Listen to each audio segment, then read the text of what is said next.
Valley Club Scopely hates us. The war frequencies are being reduced. Cosmic Crucible is going to the weekends. Why are the devs trying to kill the fun of this game? We also have the Lilandra and the Starjammers coming to Marvel Strike Force, and the rest of the news in Marvel Strike Force in this edition of your Marvel Strike Force Weekly News Update. This week, I'm joined by my brother Updog, and if you're ready for all of these topics and more, the brother Updog, let him know what to do.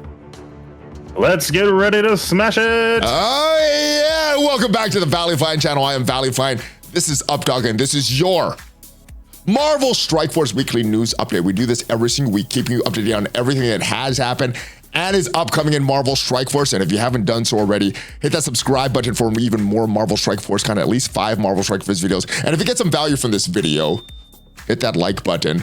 But how are you liking Marvel Strike Force and the changes that have been proposed? I guess they're not been proposed, they're official. How are you liking these changes that are coming to Marvel Strike Force? I don't like it. Don't like it one bit. It's going to be taken away from content creators, streaming revenue, and just, I don't know, just overall engagement, I think, in the community. Yeah, and I know not as many people are engaged in Marvel Strike Force on the weekends, like myself. The streams aren't as good, so I think this is a bad thing. Most people either like War or Cosmic Crucible. This is going to affect both of them. So let's talk about what exactly happened if you guys have not heard the news. And this was an announcement that came yesterday at 2:11 p.m. It says, this is from Pathfinder, Commander Season 13 of Cosmic Crucible will kick off matchmaking next Thursday, not this coming Sunday, next Thursday. The first trial will begin on Friday. This will be the cadence for at least Season 13. So is Season 13 the season that Cosmic Crucible dies, Updog? Oh man, I really hope not, but yeah, if they keep it this way, it's not going to be good. The whole problem was, it all started with the U-32, the first one, messing up, and then they decided to launch the second version of U-32 yet on Tuesday, and so that just pushed everything. All the scheduling's all out of whack. Can they go back on this at this point? Can they say, you know what, we changed our mind, we're going to launch it this Sunday, it's going to go on Monday at this point? Or does they say, you know what, here's rewards for Cosmic Crucible. Instead of moving to the weekends, we're gonna skip this week because we screwed up again. Here's all the rewards. Here's this fake Cosmic Crucible that you guys can play as content creators just for fun. It's not gonna change your rankings. You're not gonna get rewards for it. But then the following Sunday, we're gonna go back to normal. Can they still do something like that at this point? I think they could, but I think we'll talk about it here in a little bit, but in the blog for Lilandra, they talked about some kind of weekend Crucible milestone or something. So I don't know. It's just all intertwined and it's hard to unravel, I think. All right. So this is bad news for me. I know this is bad news for you, Updog. And some of that is because we are content creators. We want to stream. We want to interact with the community. I don't really play Marvel Strike Force really engaged on the weekends. I'm super casual. I don't want to stream on the weekends, so this affects me a lot. I know this is going to affect you, but Valley Club, let me know how much these changes to Cosmic Crucible are going to affect you. Are you someone that's more engaged on the weekend? Are you less engaged on the weekend? Is this something just for the content creators, or is this something that's affecting the entire community? There is something that's affecting the entire community right now in Cosmic Crucible. Do you know what that is, Updog? No, go ahead and tell me. You know what it is. You know what it is. It is all of these ranking rewards. You actually brought it up to me. Oh my God. All these season rewards. This got screwed up. Explain to me what happened with this, because I was not paying attention before the change, so I don't know what the actual screw up are. But I know the rankings are all over the place. The trophies are all over the place. Everything. Explain what is going on with this leaderboard in Cosmic Crucible. Yeah, there's so many problems going on with Crucible. It's hard to keep track of which ones are which. But Owner, if you're familiar with him, he's been number one in the number one spot for, I don't know, months and months and months. Yes. And I don't know what happened when they rebooted this Ultimate 32, but for some reason, and I was like around 15, 15 to 20, something like that. For some reason, I don't know, a bunch of these people got a bunch of trophies somehow. I think the devs are aware of it. It looks like when I last saw, so they're working on fixing it. But like the top guy is like, I don't know, 70 million TCP, which, I mean, technically could happen, but just leapfrogging Soloner like that just is not. Well, I know it's not related to like your collection power, because I know I was in like Masters 1 at one time, and I was in the top 100 at one time. So I know it's not related to the league you're in or your collection power. So I think it is possible for someone at a lower TCP, but someone that clearly was number 1 is not there anymore, is screwed up. So what do you think is going to happen? Are they going to fix this in time for all the payout to happen, or are they going to not address this until weeks later and then give everybody blanket compensation for this? How are they going to address this? I don't know. I think in the past it's been a pretty easy fix for them, but I don't know. It just depends on how much the top, 50 or whatever screams at them, I guess, depending on the compensation. Gotcha. Now, one of the new teams that we have for Cosmic Crucible is this Phoenix Force team. What are some things that you've been noticing this week in Cosmic Crucible from this Phoenix Force team? Any impressive punch-ups? Any miserable fails? Like, oh, I thought these guys were better, they suck. Or like, man, I didn't know these guys were good. What are your thoughts on this Phoenix Force team? Well, it's kind of a little off-putting because, when the Undying team first came out with a 2-piece, Hela and Zim, they were amazing in war. They could just destroy everybody.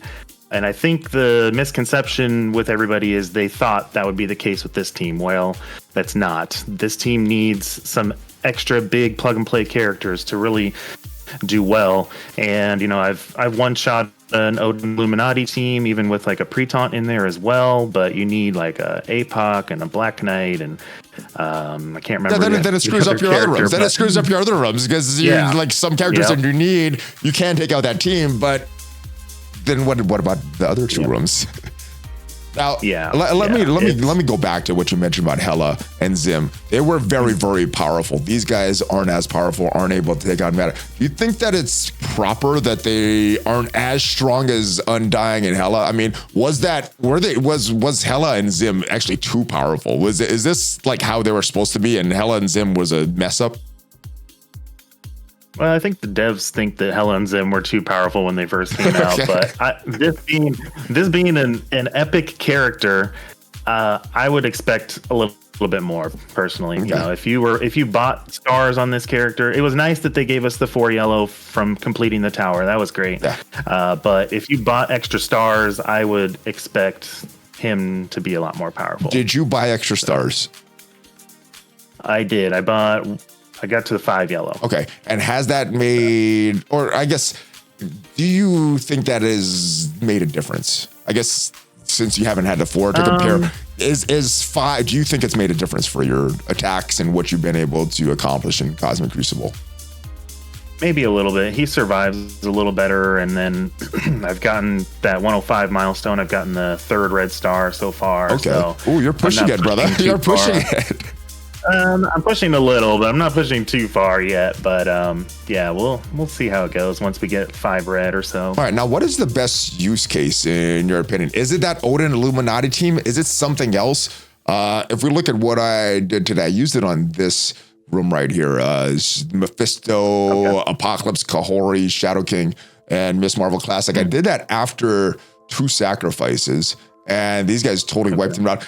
Omega Red did not even take a turn. Dark Phoenix died, and she had her ultimate, wiped out pretty much everybody else. Didn't even need Omega Red. So I don't know what the best use case for this team is. What are you finding? Is it just that Illuminati? Is it something else? Where are they useful? Yeah, I think Odin Illuminati definitely, pretty much any kind of comp that you see out there right now, they can handle pretty well.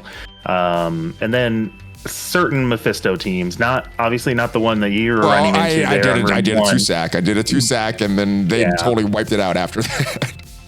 Right. But yeah, certain Mephisto teams, they can just one-shot pretty easy. So. All right. So yeah, Cosmic Crucible, this may be the last fun season. Hopefully they could figure out a way that they could, fix their screw up and not punish players that want to stream Cosmic Crucible during the week. That's one of my favorite things. But I know some of the community is upset about these changes to Alliance War. I'm actually happy about this. I am someone that never liked Alliance War. I did like the competitive aspect. I did like the team aspect. I did like the coordination aspect. What I didn't like and I never liked is that when I go into a room, I can't just do all my attacks. I gotta look for the perfect attack. And sometimes my teams are either too big or too small and don't have the perfect attack. Then I gotta come back later. I didn't like that about Alliance War. What are your thoughts on Alliance War, and what do you think of these changes moving from 3 times a week to 2 times a week? Yeah. Well, they're saying it's going to be only for one war season, which is 2 weeks. No, they say at least 2 weeks, maybe more. Could extend it. Yeah, could extend it. Yeah. It says a minimum of 2 weeks. However, we could extend it longer. So it is going to be 2 weeks, 1 war season, and maybe more. So I guess that's another question. How long do you think it's actually going to last? Yeah, it depends on what kind of data they're looking at, and what happens with Crucible. Are they going to get so much feedback that they move Crucible around? I personally suggested to them that we do the wars number 2 and number 3 of the week instead of what they're proposing is war 1 and 2. That way, keep Crucible where it is in the beginning of the week, and then do war at the end of the week, kind of spread things out a little bit. But I don't know. I know a lot of people who love war do not like this. I personally don't mind it. I think like you, it's like, it doesn't bother me too much as long as we get Crucible and war kind of flip-flop from where they're currently sitting right now, or what they're planning anyway. And I know our opinions aren't the whole community, because I know there's a lot of people that love war, and this is a horrible change for them.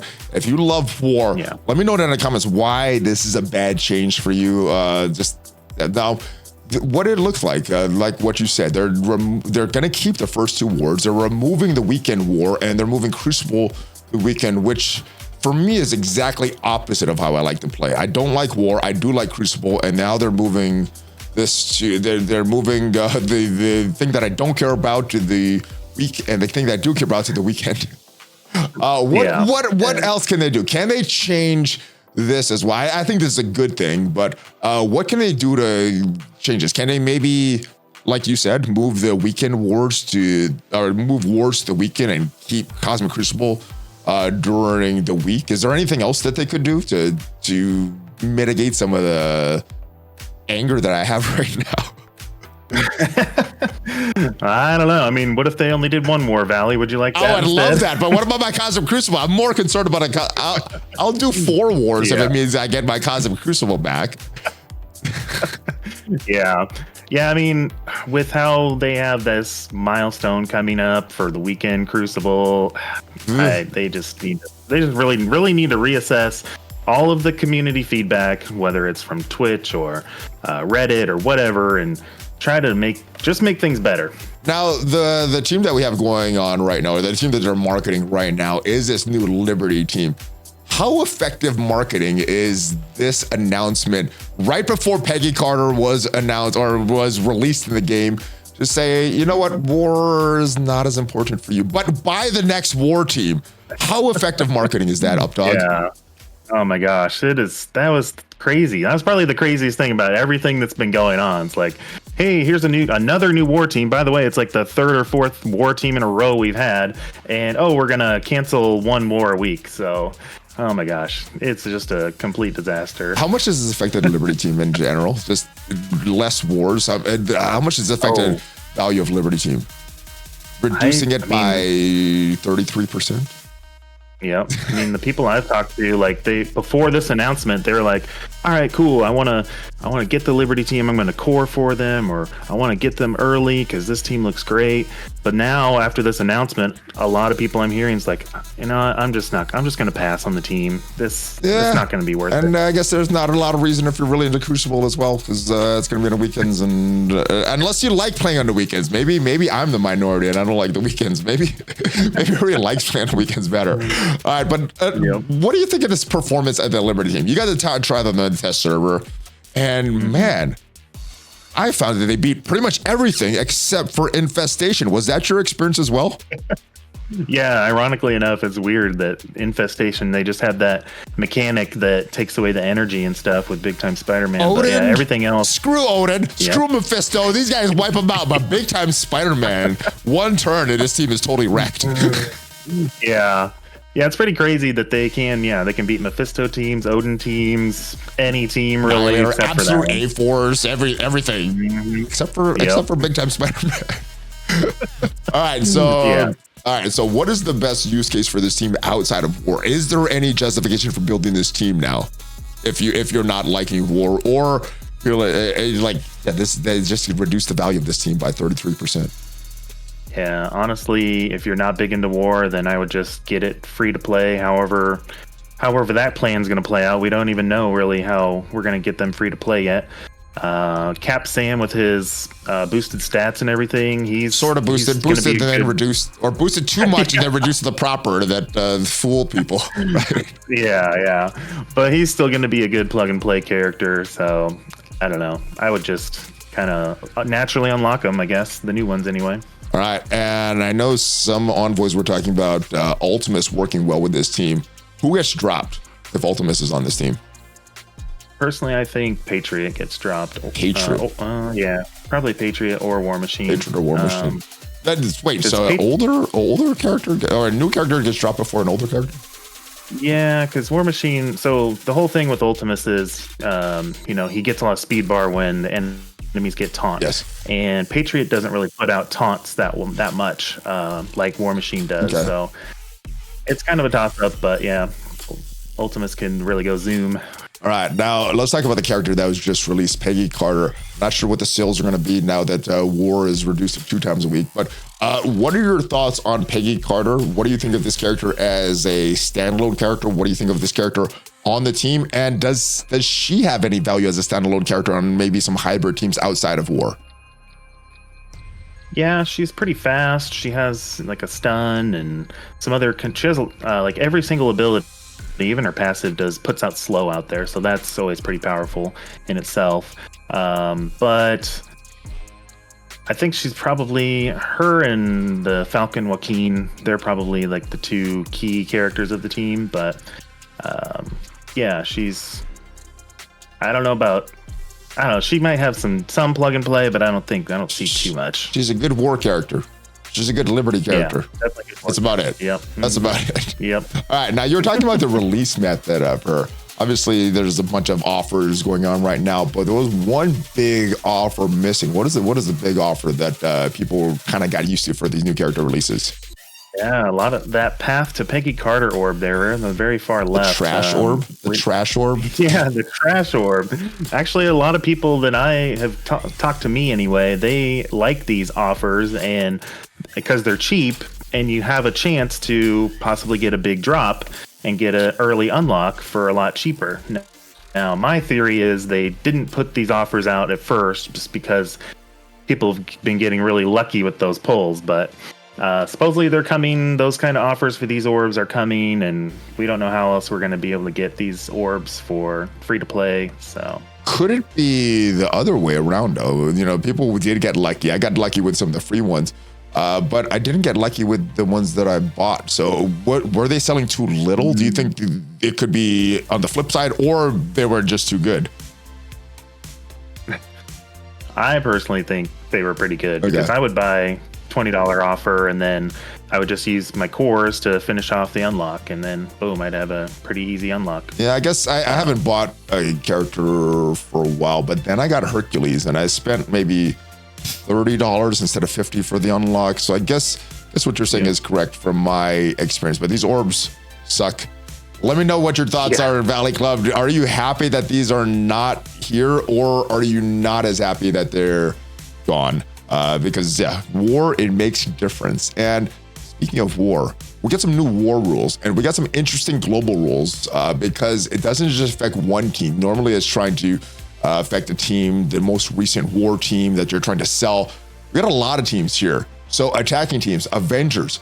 So Avengers, that's a pretty big tag. Liberty, the new team. Absolute A-Force, a new team. Undying, the new team. Merch for Money, new-ish team. That's not one they're really selling anymore, so that's just some bonuses there.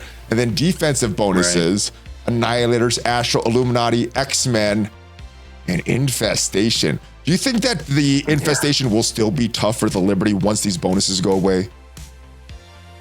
Yes, I do think so. Yeah. Okay. Yep.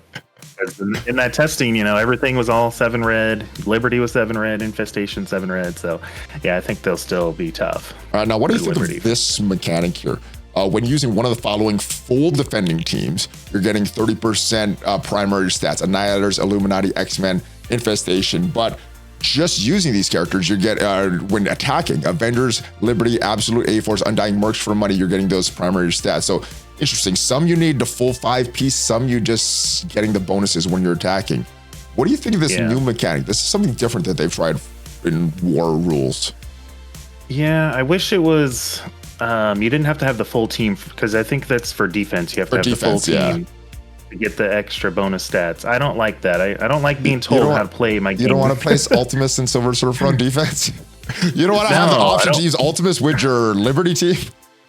No, I don't like being told how to play the game. I like to theory craft, and I like to, play around with things. So just having them tell us, you have to put these on defense if you want to be have to get the most out of these bonuses. That's what you have to do. I don't like that. I do like the attacking thing where you can mix and match, because you don't have to have the full team for the attack side. But yeah, telling me what I have to put on defense doesn't feel great at all. I agree, especially with big tags like X-Men. X-Men's a huge tag, But I guess that makes it easier, because you just put 5 X-Men characters. But Infestation, I'm putting the full 5 team. Astro, I'm putting the full 5 team. Annihilator's probably not. Illuminati,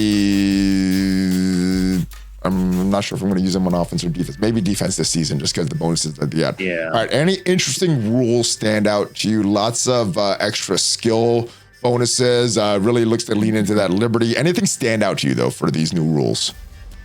Not really. They're pretty much the same as what we're dealing with right now. Just that extra skill bonus. Okay. Cool. Well, looks to be interesting. I'm glad they're reducing it to 2 from 3. Not glad that they're taking it away from the weekends and moving Cosmic Crucible to the weekends, though. But let me know your thoughts. I know some people like Crucible better. Some people like War better. So none of the news is good for anybody, because one of the game modes is not ideal. Let's move on to the brand new character, Lilandra, the Magistix of the Shi'ar Empire. Second Shi'ar character that I could think of. We had Gladiator last year, Lilandra. Is there any others that I'm forgetting? I don't think so. I think those are only 2. We never got Dakan or anybody else that I didn't think had the Shi'ar tag. All right, so Lilandra will be a requirement to recruit Professor X, and we do have some clarification on that. The blog read a little differently as it went live. It did get changed, and what they did say, our blog detailing the release of Lilandra, we alluded to her being one of the 4 big names required to recruit Professor Xavier. We want to clarify, Lilandra is required, but the other characters are not hard required to unlock Professor X. Old Man Logan, Odin, Shadow King will be powerful allies you can take to help your fight, but they will not be requirements. So will they kind of be like Jean Grey, Hercules in Kiln Tower, where they would make it a little easier but not required at all? Or you're not required for that big unlock, but if you want 7 stars or you want to complete like higher levels of this, you're gonna need them. What do you think is gonna be needed for Professor X? Ooh, yeah, I think it'll be more like they're not needed, but it'll be really helpful if you do have them. So will they be like the Spider Society unnamed requirement to unlock Old Man Logan, or Super Skrull before they change the requirements for Old Man Logan? Some requirement that not needed, but it's kind of impossible without them. Yeah, I can definitely see that happening for sure. Well, Lilandra, let's talk about her kit. She is going to be a Protector, Starjammer, Skill, Cosmic, no Epic tag. Considering her release method they're talking about, does that surprise you? Yeah, I mean, I think the only reason why they wouldn't do Epic is just because she is going to be the only one supposedly required for Professor X, and she has the history in the comics with him, so it kind of makes sense. But she's not Epic, and she doesn't need Dark Promotions, so that's all good wins, I think, for the community at least. One thing I like about her kit that really stood out to me, the first time this character drops below 50% health, summon Gladiators going to trigger once per match because thematically Gladiator's like the protector of the Shi'ar Empire. She's like the Shi'ar person. And then on her base, if Gladiator's an ally, apply assist now to a random Gladiator ally. That's it. I like that too. Does that make you as excited as I am just to see that thematic thing, or am I alone in that? Yeah, no, I like that a lot. When I saw that, I'm like, oh, that's going to be awesome. That's going to be even better than when Doctor Strange right now, how he summons Wong. Oh, yeah. So it's going to be even better, like to the next level. I do like that Wong, but yeah, the Gladiator and Lilandra I think will be even better just when I see that happen. Starjammer, new tag in the game, new team in the game. And we got a little bit of an insight on who will be on that team from the special. What it says down here, if Groot is an ally, you're going to apply True Regeneration for 2 turns, 2 taunt, maximum of 3 to a random Groot ally. So she's a protector, but she's applying the taunt to Groot. It looks like Groot is the big tank on this team. Who else do you think will be on this team? Yep. It's hard to say. I mean, there's been those leaks and data mines possibly out there. Maybe Rocket. Yeah, it'd be great if he was out there. I would personally like to see Star-Lord because I'm a big Star-Lord fan, but not sure if that's going to happen. Well, let me pull up the StarJammers from MarvelFandom.com, some of the former members. So right now it looks like Corsair is the leader. Some of the rumors are that Corsair is not going to be on the team. That is the guy that I know from the X-Men animated series from the 90s. He's like the leader. How weird would it be if Corsair's not on this team? Yeah, I think it'd be really weird, but maybe they have a plan. They have a plan for him down the road. That's the guy that I associated with the StarJammers. All right. Lilandra was a leader. Havoc was a leader. Polaris was a leader. So Havoc not in the game. Polaris in the game. You think they could be a part of this team? I don't see Polaris being part of the team. Havoc would be great, though. Okay. Yeah. Now, some other characters that they mentioned, current members, I may be probably pronouncing this wrong. Krod, Kree, Hepzibah, Raza Longknife, Skarovsky, any of these characters, I don't see marketing being really happy if those were some of the characters chosen. Well, you know what they like to do, though? They like to make like a couple of characters that are really popular, and then they throw in some random characters like Swarm or somebody like that. Yeah, I mean, onto a team. Professor X was a former member of the Starjammers. Is he going to get a tag when he comes out? I don't think he's going to have many tags, honestly, other than maybe like X-Men mutants. Other than that, not too many. Yeah. All right. Well, back to the kit of Lilandra. What was the favorite part of her kit for you? Let's see. Probably on kill, ultimate on kill. Yeah. On kill, clear on negative effects on self, all Starjammer allies, apply immunity 2 turns, safeguard for 2 turns to self and all Starjammer allies. Man, this is so what I compared this to was like the Icarus ultimate, where when it triggers, it is so good. When you get a kill from Lilandra, it is gonna be so good for that. Yeah. I'm sure it's going to be, it's only 200% damage, so we'll have to see what her stats are when she comes out. Well, just having it be killed, having all these effects happen. So you're going to have to time this. You might have to time it like you did with Black Panther back in the day, or, kind of weaken some enemies like you had to do with the Icarus ult. But yeah, when you get this to go off, it is going to be really, really good. Yeah, definitely. Now, the release method, they say character charge not available for purchase. No orb containing character charge, which means you cannot save up and core for this character. Are you going to be saving up and coring for some other characters? Because they do mention a Starjammer showcase, and these showcase events have always been, maybe not always, but within the past year have been Stargated. You need to at least unlock the character to get to chapter 2. Will you be able to core up and save up for this character?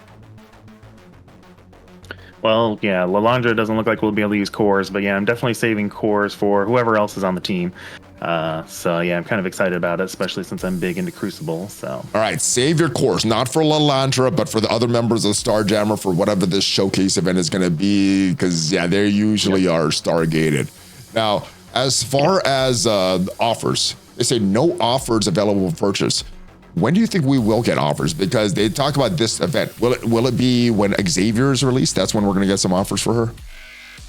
Yeah, I think it definitely is a possibility that happens. But I do like that there won't be any offers. I liked how they did Ares and way back when they did Silver Surfer at first, how, you know, you couldn't buy them, you just had to earn the shards. So I really like that. Seems to me kind of like a mix of Ares, Captain Britain, and something else as far as this release method. And hopefully it's the best of each and not the worst of each, because what they do say is Lilandra is going to unlock at 3 stars. You can earn all the way up to 7 yellow stars if you're highly engaged throughout the event.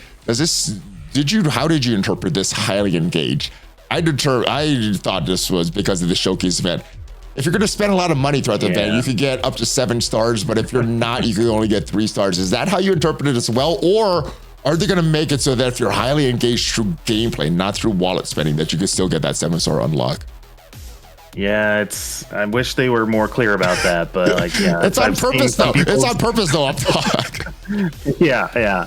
So that way they can't be held accountable. Exactly. We didn't say anything on our original blog. That's why we didn't commit to anything on our original blog. Exactly. I mean, I've heard people say like, oh, what if highly engaged means you have to be certain stars on the other new characters on the team, or maybe it's just you really have to grind a lot.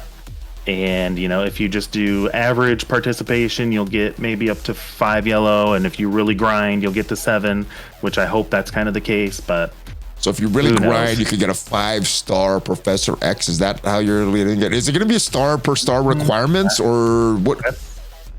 That's the other thing. Like, we don't know if, you're going to be gated on Professor X or what the whole deal is. Yeah, it's a lot of unknowns. All right, well, as far as the release event for Professor X, I guess the most recent info we have is from that Lilandra blog. But going back to the 2025 roadmap, what they say, Feeling's journey will come to explosive conclusion in spring 2025. So that's probably when they're still shooting for.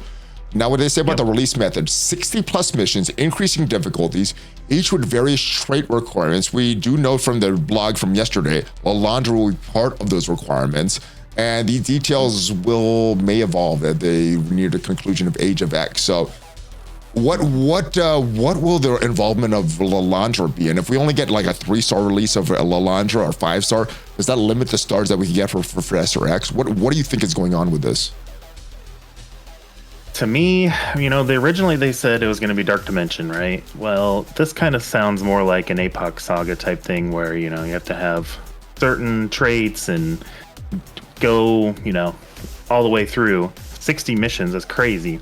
So I hope it's not Stargated, but I guess at this point it wouldn't surprise me. They never specifically said Dark Dimension recently. I think initially they may have, and then they switched it to Odin, but of all this stuff, they haven't said Dark Dimension. So do you think it's still Dark Dimension as far as their plans, or is it some new type of release with 60 plus missions that they're talking about?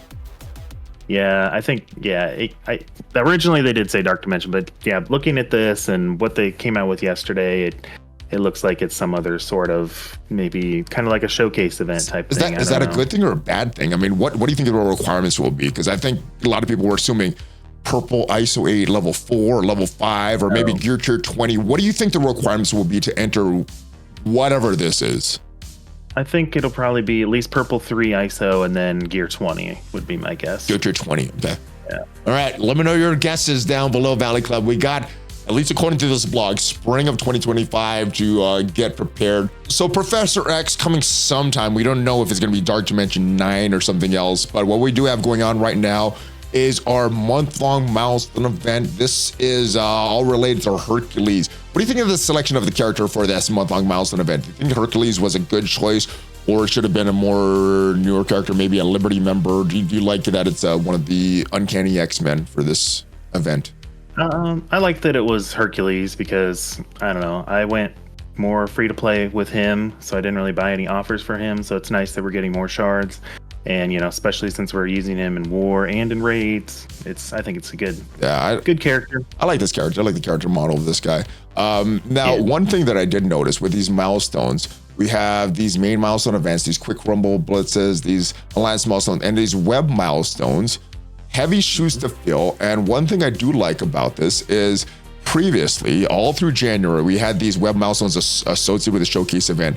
And it seemed like you needed to core multiple times per day to get this. Now, from my calculations, it looked like you need to core 3 times over the entirety of the event, not 3 times per day. which means that this looks a lot better. Is that the same calculations you had as well? 3 total times for the event, assuming you let nothing top off, right? Is that the same calculations you got though? Yep, that's what I got. I like the change. I think, when we had the other one for last month, we told them that there's just way too many cores. Just for nothing. Too. It's not like I would core on something like, something that I want to spend on, like maybe energy sometimes, or certain orbs for characters, but not for showcase events when I don't have the character unlock. It's just gold orbs or training orbs, and I don't want to refresh energy for that, especially when it's only getting half the energy or half the commander experience in the showcase events. We're getting a full experience for the campaign energy, ISO 8 energy, and you're getting double for the incursion. So looks a lot better for this month just because of the web milestones. I did not like what they did for January. What do you think of the event that's going on right now? This event for the shoes to fill, where you're getting more progress in, I guess, what is the main event here? I guess it's just, what is the main thing here? What is the main thing for this week? I guess experience is the main thing. There's no character charge. There's no real, I guess experience is the big thing here. The scoring seems pretty easy. I mean, I hit this after day 1. The raids with the Uncanny Avengers still need probably about another 1,000 points here because I didn't do my raid with Hercules yet. But a lot of this is based on just spending campaign energy. How much campaign energy are you spending for this event, brother?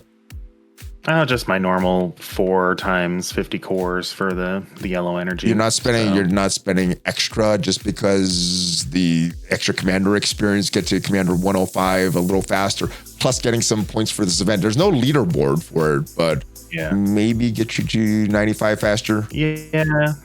If I get close to towards the end, I'll maybe spend a few extra cores or whatever, refreshes to maybe try and get to the last milestone, but not going too crazy. All right, and what about this orb? Have you looked at the orb for the event going on right now, where I think it's a 4-to-1 ratio for campaign energy?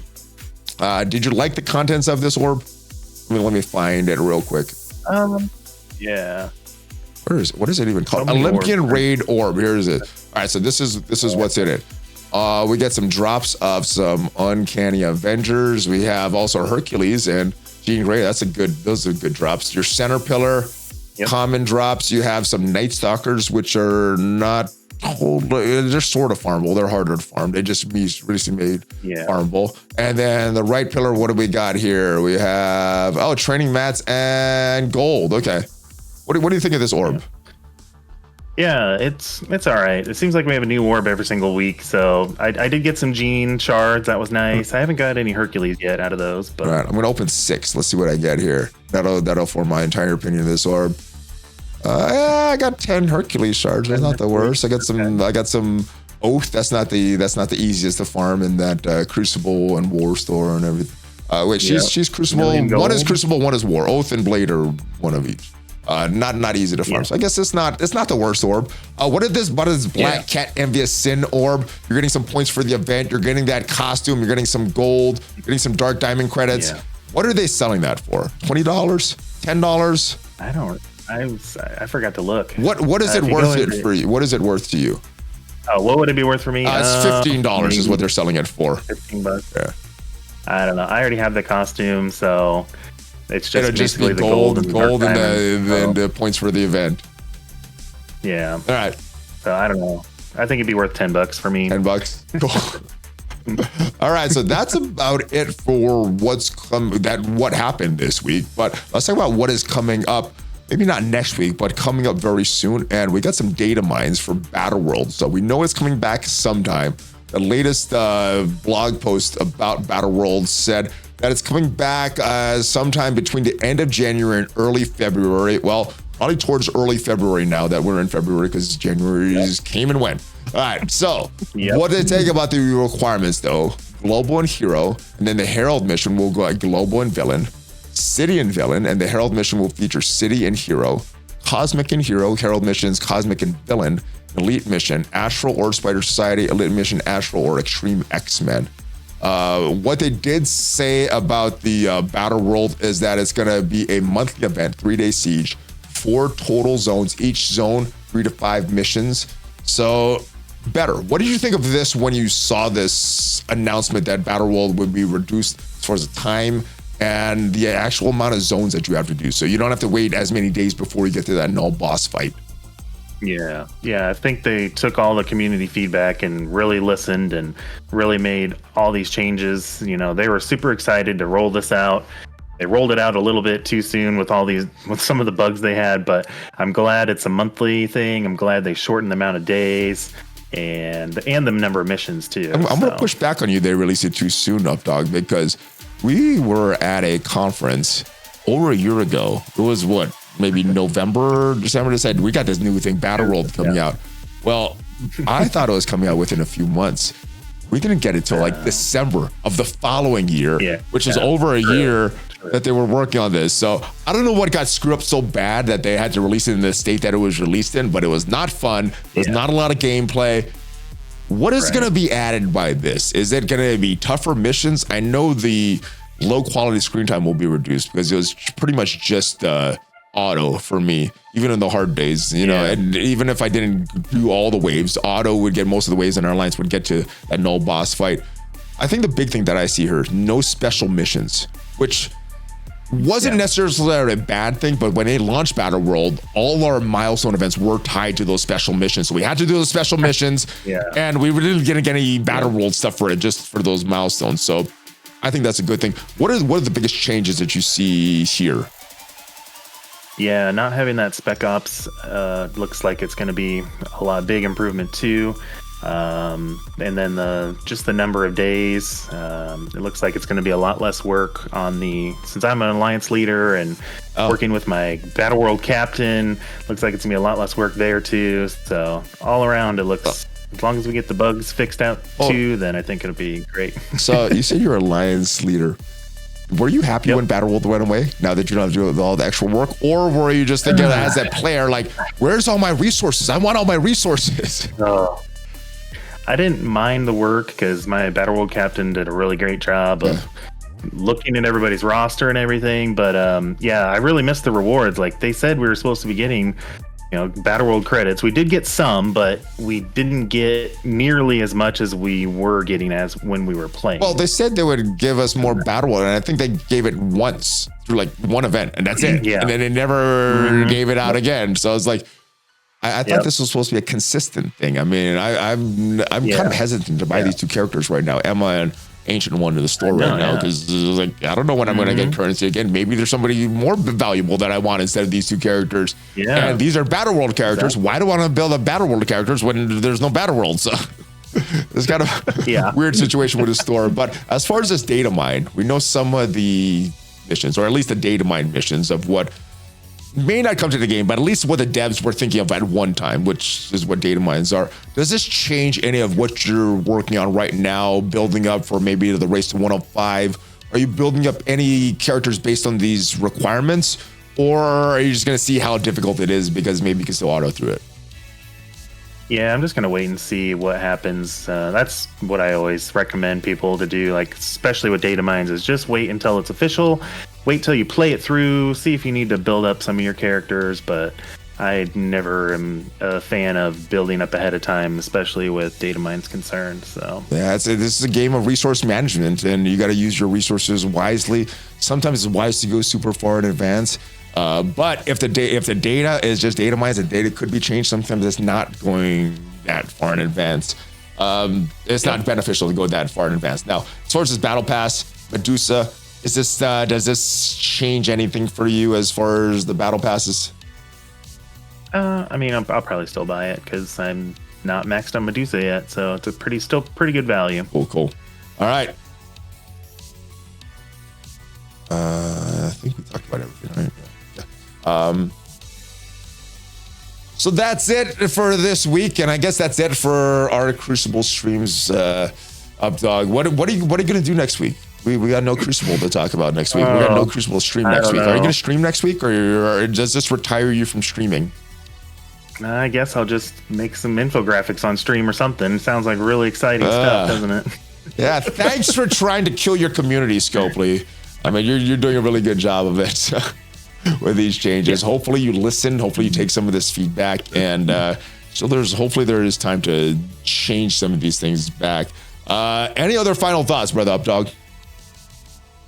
Just keep voicing your opinion. Hopefully they listen. Hopefully we get this game back to a fun time. Yes, yes. All right, make sure you go check out Updog's content.